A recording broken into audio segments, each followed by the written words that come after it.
Oh, yeah, the improbability of Cam Ward. Well, we'll talk about how that's translated over to the pros in a little bit when we swivel the spotlight over to the professional side. But right now, it's still shining brightly onto the college gridiron. Welcome back to the Sports Spotlight with your host, Rizwan, on the airwaves. I've got Shep. And Shep, let's get right back into it. So, we talked about a couple of games, James Madison getting destroyed by Oregon. That sets up the quarters matchup between Oregon and Texas Tech. Um, we'll get into that in a sec. On the other side, we talked about Ole Miss destroying Tulane, and of course, that sets up a matchup between Ole Miss and Georgia. Now, the bottom of the bracket, Miami, by virtue of that slogfest 10-3 victory over A&M, they've set up a date with Ohio State, which probably is not going to go well for them. Um, Last game that I wanted to talk about was this surprising in a couple of ways matchup between Bama and Oklahoma. Now, it was a 9-8 game. You figured it could probably go either way.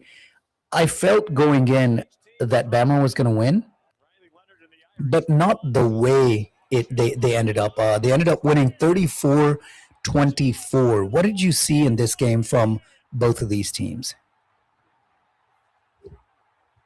I actually thought Bama was the better team, even though they lost. And for the first quarter and a half Friday night, it was making me rethink that assessment because Oklahoma was just beating the brakes off Alabama. Mm-hmm. But all of a sudden, you get that the pick, that pump, the pump block. Then you get the pick six, and it's 17-17. And Alabama goes on to score another 10 points before Oklahoma wakes back up. And if you look at the stats, Alabama, their post-game win expectancy was higher than Oklahoma. Oklahoma made a lot of mistakes. Like right before Bama blocked the punt, Mateer had an easy scramble for 10 or 15 yards to convert that third down, but he chose to go for the big play. And his receiver dropped the ball partially because he underthrew it. But you got to wonder how different that game may have turned out if Mateer just takes the first down and Oklahoma goes on to score another field goal or a touchdown as opposed to punting, get it blocked, Bama scoring off of that. I don't think either one of those teams is ever going to win the playoff. Oklahoma's offense is too bad.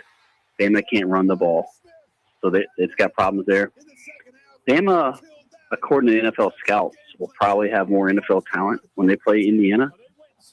But I think that Indiana is just a better team. Better team and better coach, right? Yeah, I mean, Signetti is proving everybody, all the doubters have to go hide. The man can just coach. I mean, he's doing what he's doing with talent in Indiana is amazing. And so I think that's why Indiana's going to win. So I don't think that Kalen DeBoer is a bad coach. I just don't, there's something off about this Alabama team this year. So I won't be like Michigan versus App State shocked if Bama wins. I still would be a little surprised given how the two teams have played this year and what Indiana has done against both of their peer opponents in Oregon and Ohio State, where they just found a way to win the games. And they did it. They're so well coached and they're so disciplined. They don't beat themselves. Yep. With multiple mistakes, and so I think that's what we're looking at. We'll see. I mean, Alabama's got some talent, but they cannot run the ball. They just cannot run the ball, which is so weird to watch from an Alabama team. Yeah, especially with all that talent on the roster. So I was thinking about this. I'm watching the Alabama coming back and winning this, and I was like, here we go. Right, it's Bama again. They're waking up. They're going to win this, and now there's a couple of things, right? One, obviously, as we talked about, the overall disparity of just talent, just blue chippers, right? 5 stars on the roster. Alabama has such an advantage there, but also, I mean, we forget about. We watch these games. And talk about these warriors on the field. they're still kids, man. They're 19, 20, 21-year-old. Yeah, this is not the professional NFL players, Yep. right? So can the moment get to Indiana? I know they're very well coached. I know Signetti's going to have them ready, but man, we're talking This about is the second 19. year in a row they've been in the playoffs, right? They've already played Oregon on the road. They beat Ohio State in the Big Ten championship game. They played in the playoff last year, and even though I think the moment got to them at the beginning of the playoff game against Notre Dame last year, they did start to make a comeback at the end of the game, and they ended up, I think part of that was game state, but they ended up making it a competitive-looking game at the end. Mm-hmm. So look, can Alabama win? Yeah, which is such a weird way to phrase a game between Alabama and Indiana. Can Alabama win? But I think that the team cohesion of Indiana is what's going to get them across the line against Alabama. Yep. I think that's, the thing that's going to go there. And I don't really know what to make of the Texas Tech-Oregon game. On the other side of that, on same side of the bracket, but the other team on that side. I think that ends up being a slightly on the high-scoring side. I wouldn't be surprised if that's a 42-38 type of game. I don't know. That Texas Tech defensive line is just nasty. That defense has played really well this year. Mm-hmm. The only defense that's really played better than them is Ohio State. Yep. But I just get this feeling that this is going to end up being a shootout, though, in spite of look, Oregon, that they can have defensive. They're not a stout defense like a Tech, a Georgia, or Ohio State for sure. But I get the feeling that this is gonna end up being an entertaining shootout. So let's go to the other side of the bracket here. First, you said that, would you be, it's a 9-1 matchup between Bama and Indiana, but would you be shocked if Bama wins? Not at all.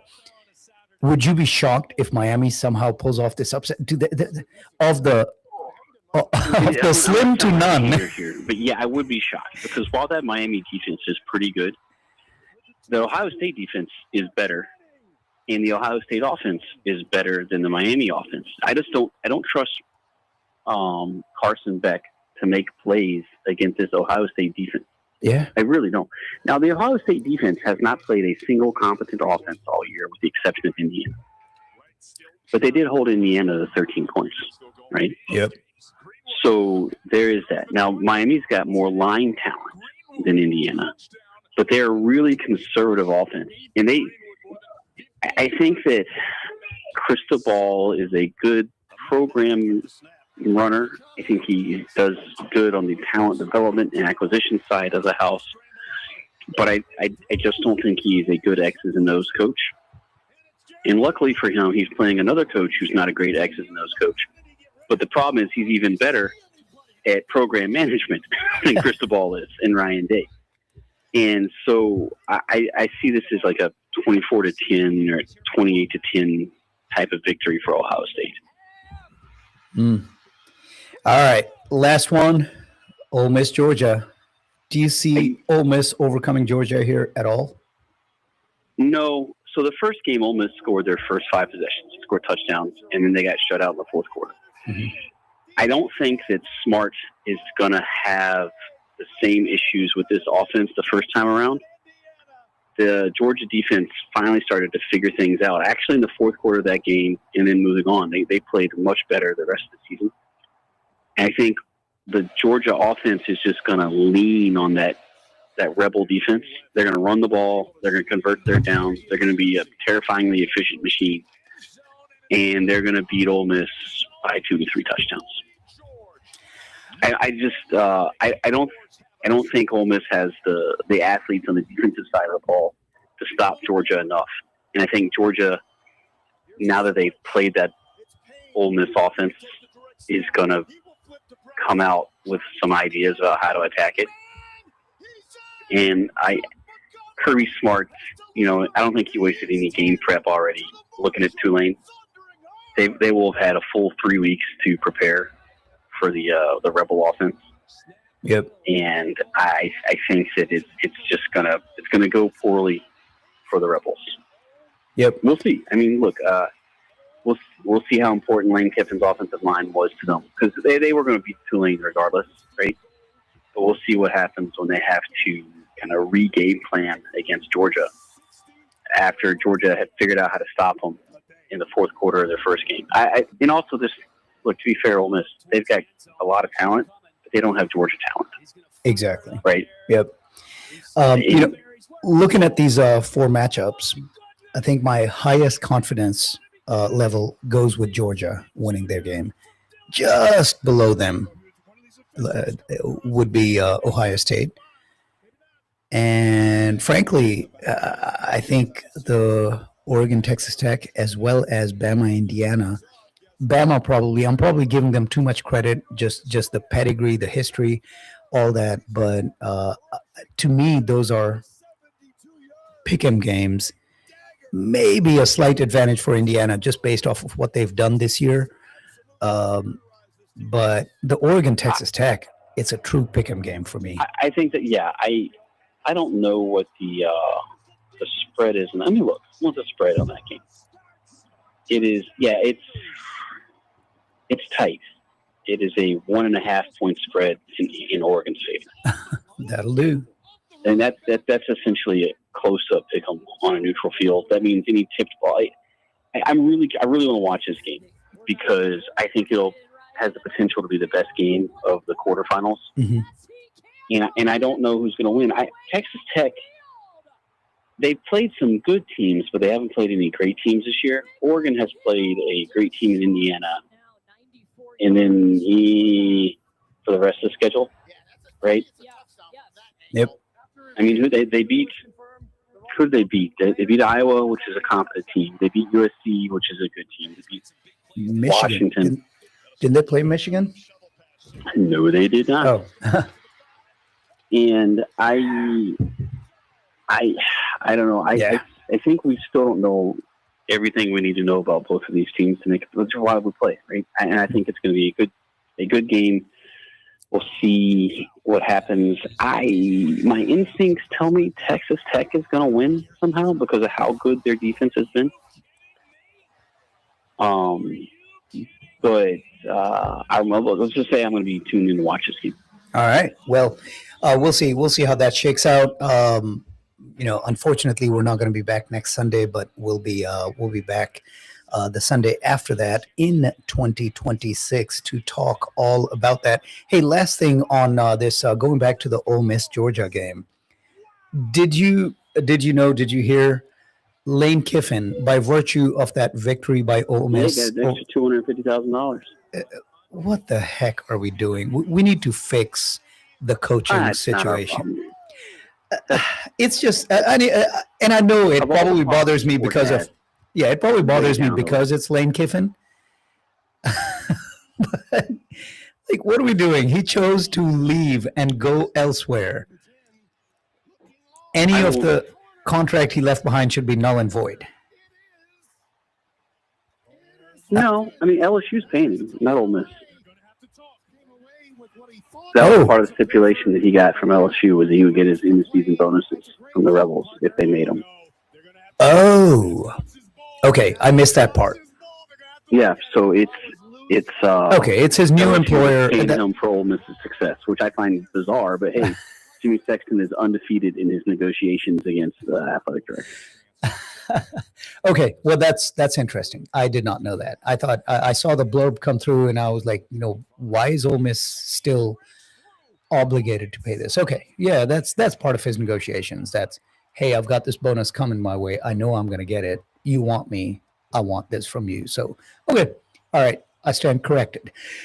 Okay, well, we've got a little bit of time, but before we move things over, I got to tell our listeners about one other thing. So we talked about the 31st. Well, the very next day, on the 1st of February, Luminous kicks off its 2026 tour in Dallas with an exclusive international designers trunk show, showing the latest South Asian couture. Discover the newest collections, statement pieces, brighter looks, and limited edition designs from top international designers. It's going to be going down at the Plano Event Center from noon until 7 p.m. and there's no admission fee. Yeah. Refresh your wardrobe with the latest trends and meet the designers in person as you experience a day filled with fashion, style, and glamour. So mark it on your calendars on the 1st of February, noon until 7 p.m. at the Plano Event Center, Luminous. All right. With that, let's switch things up a little bit. Where's my spotlight? Let me move it over to here. They bring four. Jackson throws on the run to beat. Then he brought it in. Inbounds clock runs at the 11-yard line. Final half minute. Yeah, final half minute. Lamar Jackson making a under pressure, crunch time, deep throw, accurate ball. And is that going to happen in the playoffs? I don't know.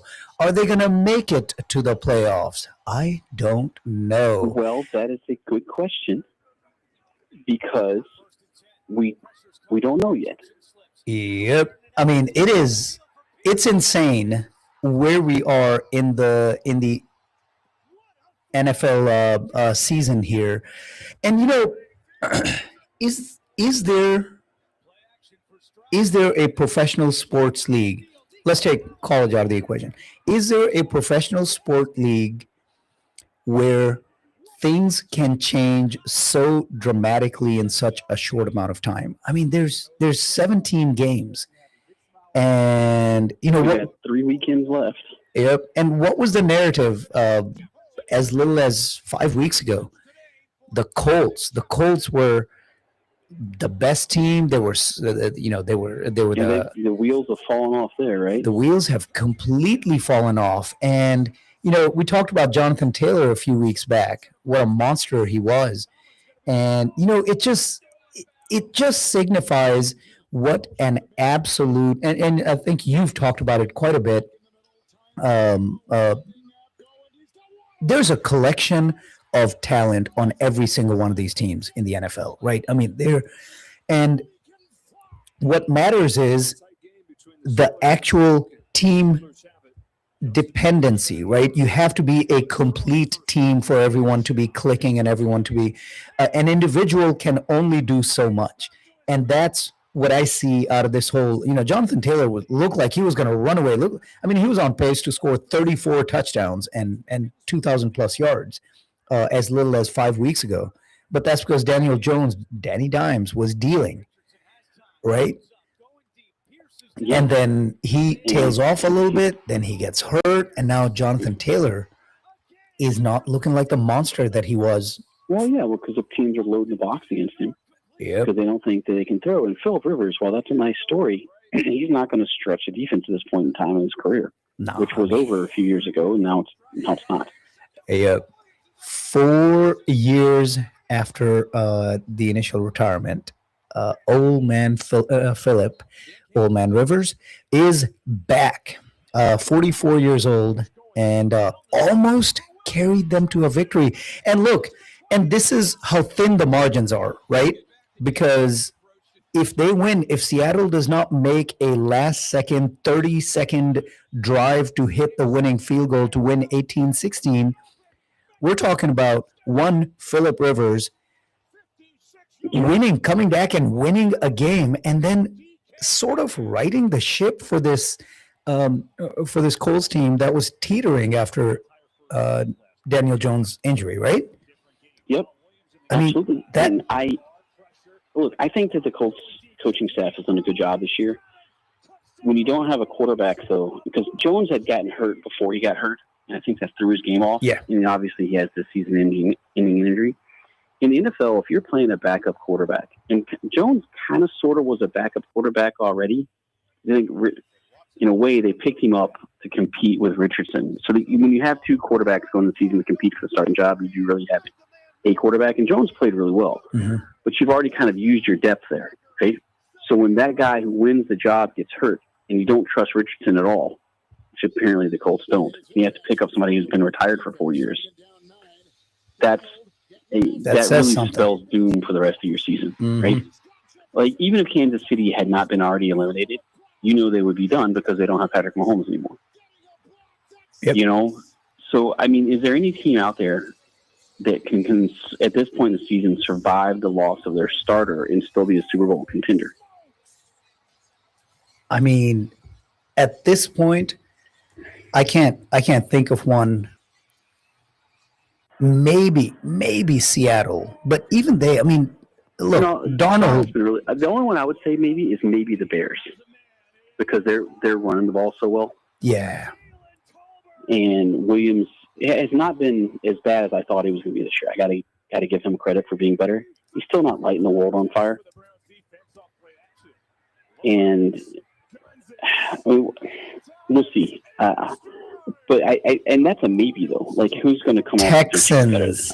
I think Texans is the answer. I was racking my brains. I think Texans is the answer because they're living off of that defense, right? And that defense is not a bad defense to live off of. Yep.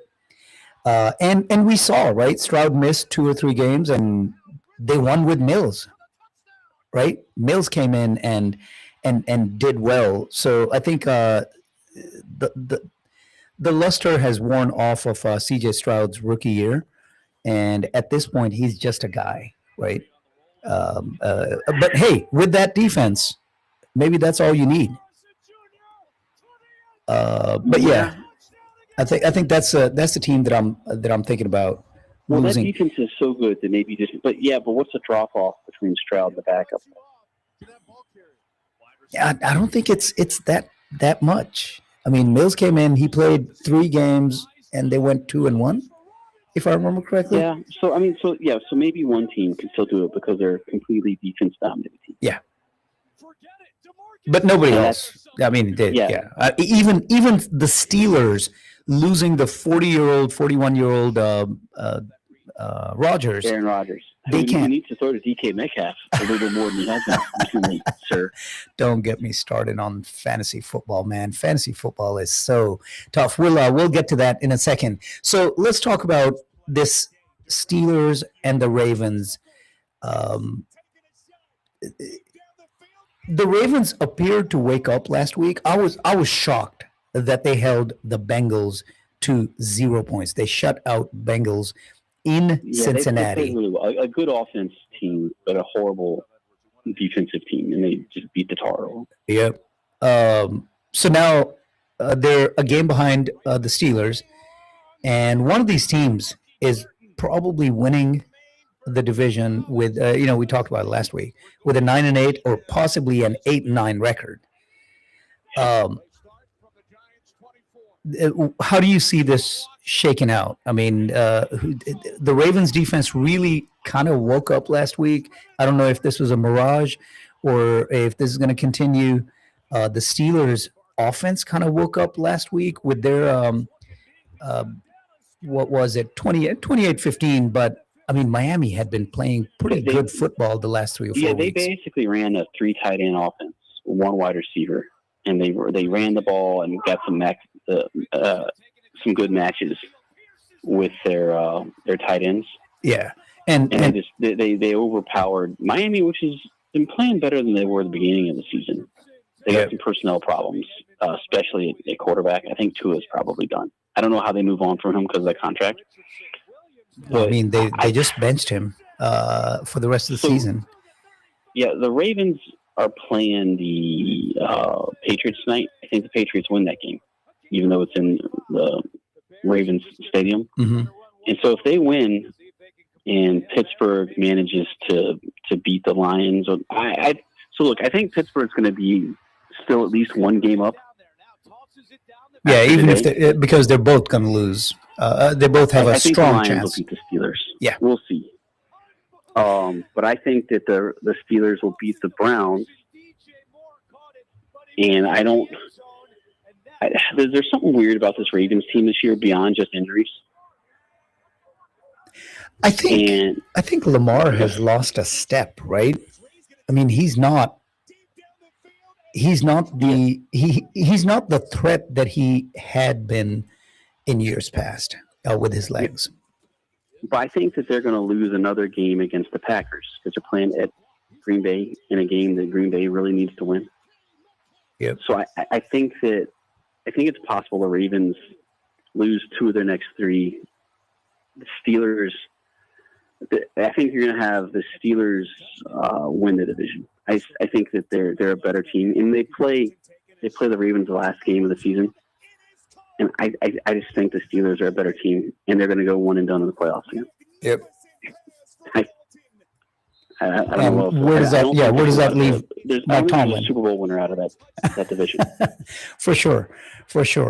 Well, that's because we all know where the Super Bowl winner is going to be coming out of. They're going to be. If you say the Bills,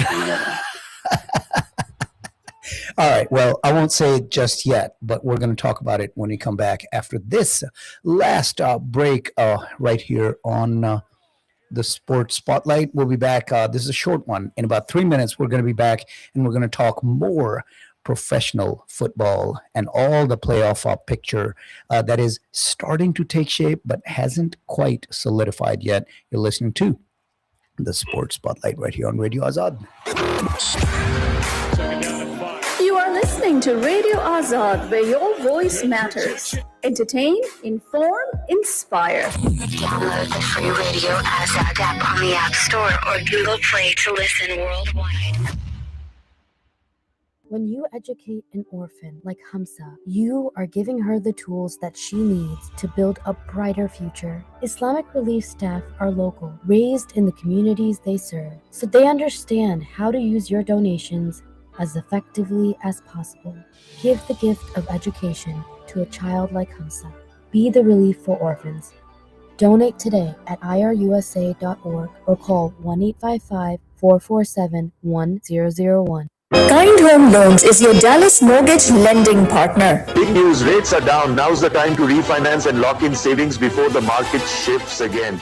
Depending on your mortgage amount, you could save $500 to $1,000 a month. Non-QM rates are also dropping, and we can refinance your home using a non-QM mortgage to bring your rate down and cut your costs. Bottom line, the window is open, rates are low, and your chance to save big is right now. Don't wait until rates bounce back, and let's lock in your savings before it's gone. Call Jamal Khwaja today at 915-306-5463 or visit kindhomeloans.com. NMLS number 170223.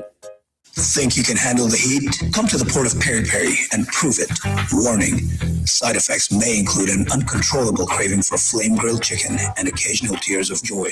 Or, well, just tears. Our signature Peri Peri chicken is marinated, flame grilled, and absolutely packed with flavor. From mild to wild, we've got the heat level to match your inner spice warrior. Think you're up for it? Challenge accepted. Visit us at one of our locations in Irving or Plano. Just look for the people fanning their mouths and ordering seconds. At the port of Peri Peri, it's the heat that can't be beat. Hello,